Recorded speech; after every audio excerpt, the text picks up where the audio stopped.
Hello and welcome to the first video on medical imaging, and on behalf of our student-run seminar, X-RAYTED, my name is Adam Ahmed, and as of October 2024, I am a Phase 2 second year student at Warwick Medical School. Now this video is specifically designed for Phase 1 students. I will be putting it up on YouTube just so it's easily accessible for everyone. If you are from another university watching this video, stick around. It may be exactly what you're looking for. Now, I know exactly how you're feeling, Phase 1s. You're probably under a lot of stress, a lot of pressure, but do not panic. Medical imaging, we're going to break it down nice and straightforward for you guys, just tell you exactly what you need to know. So let's start off with the basics. What type of imaging modalities do you need to know about at this stage? Number 1, X-ray. 2, CT. 3, MRI. 4, ultrasound. So let's start off with X-rays, the oldest modality as well as the most readily available. So X-rays use ionizing radiation to create their images, mainly concentrating on bone and metal. So they're incredibly good for bone assessment, and they're very cheap to use, and also they are very quick to perform. However, in terms of the cons, X-ray of course uses ionizing radiation, and although the dosage is quite small, it's still there. Also, X-rays aren't very good at soft tissue detail. You can still assess soft tissue on X-ray, but it's just not the best modality for that. X-rays also are just a 2D image, so it's difficult to assess 3D structures with X-ray, but that just means that we need to use more views when it comes to X-ray, and obviously more views means an increase in radiation dose. So in terms of contraindications, pregnancy is the main one when it comes to X-ray. Of course, it depends on the body part that needs to be X-rayed. In practice, if you cover the fetus region, the pelvic region, with a lead gown, you can get away with doing a foot X-ray or a hand X-ray, for example. But in terms of pelvic or abdominal X-rays, we don't do them in people who are pregnant. So the pros of CT include great diagnostic images. So it shows a lot of detail in a variety of tissues such as bone and soft tissue. Having said that though, it's very expensive, and the ionizing radiation dosage is incredibly high. So when compared to X-ray, it's much higher than X-ray. In terms of contraindications, so pregnancy again is one. And also, if you want to administer contrast, you have to make sure that the patient is not allergic to the contrast. And also, you need to make sure that the patient's not doesn't have any chronic kidney disease, so any CKD or any AKI, so acute kidney injury. So the contrast can, in some patients, cause damage to the kidneys.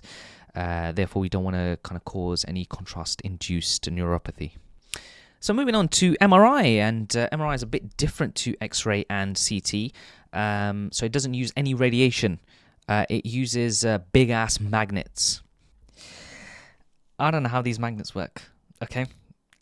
Something to do with protons and radio waves. I don't know, but look, you're in Phase 1, I'm in Phase 2. I don't know, don't ask me.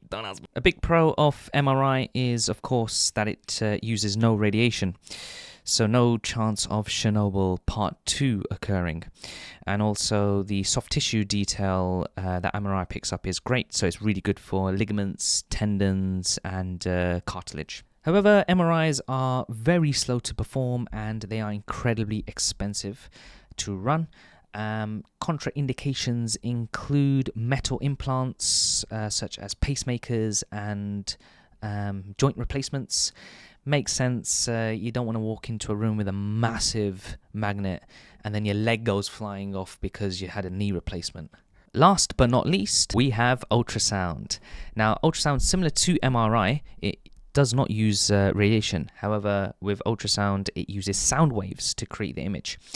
Now, it's commonly associated with pregnancy and obstetric scans, but you can scan essentially the entire body, MSK, vascular, abdominal, gynae.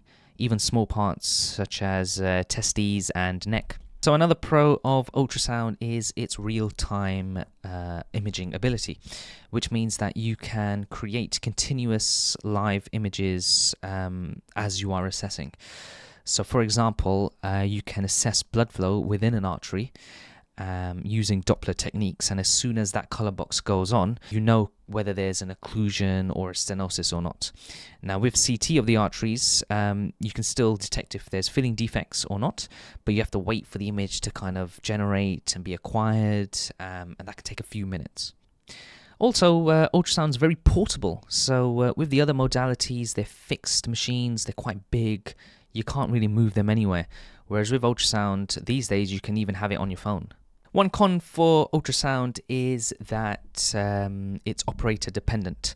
So how good the images are, as well as the assessment is, all depends on the ability of the person doing the scan. Another con for ultrasound is that it's poor for bone and air detail. So to wrap up, these are the basics of each of the modalities.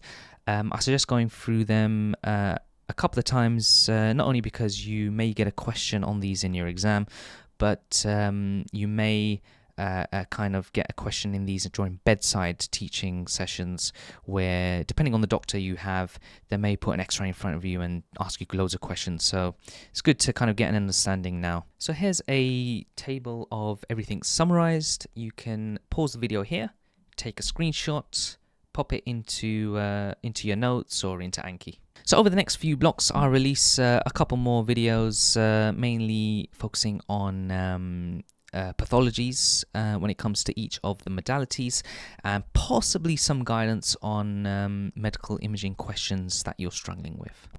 So I hope you found this helpful. As always, if you have any questions, drop them in the X-Rated group chat on WhatsApp, or you can personally message me on WhatsApp or on Instagram.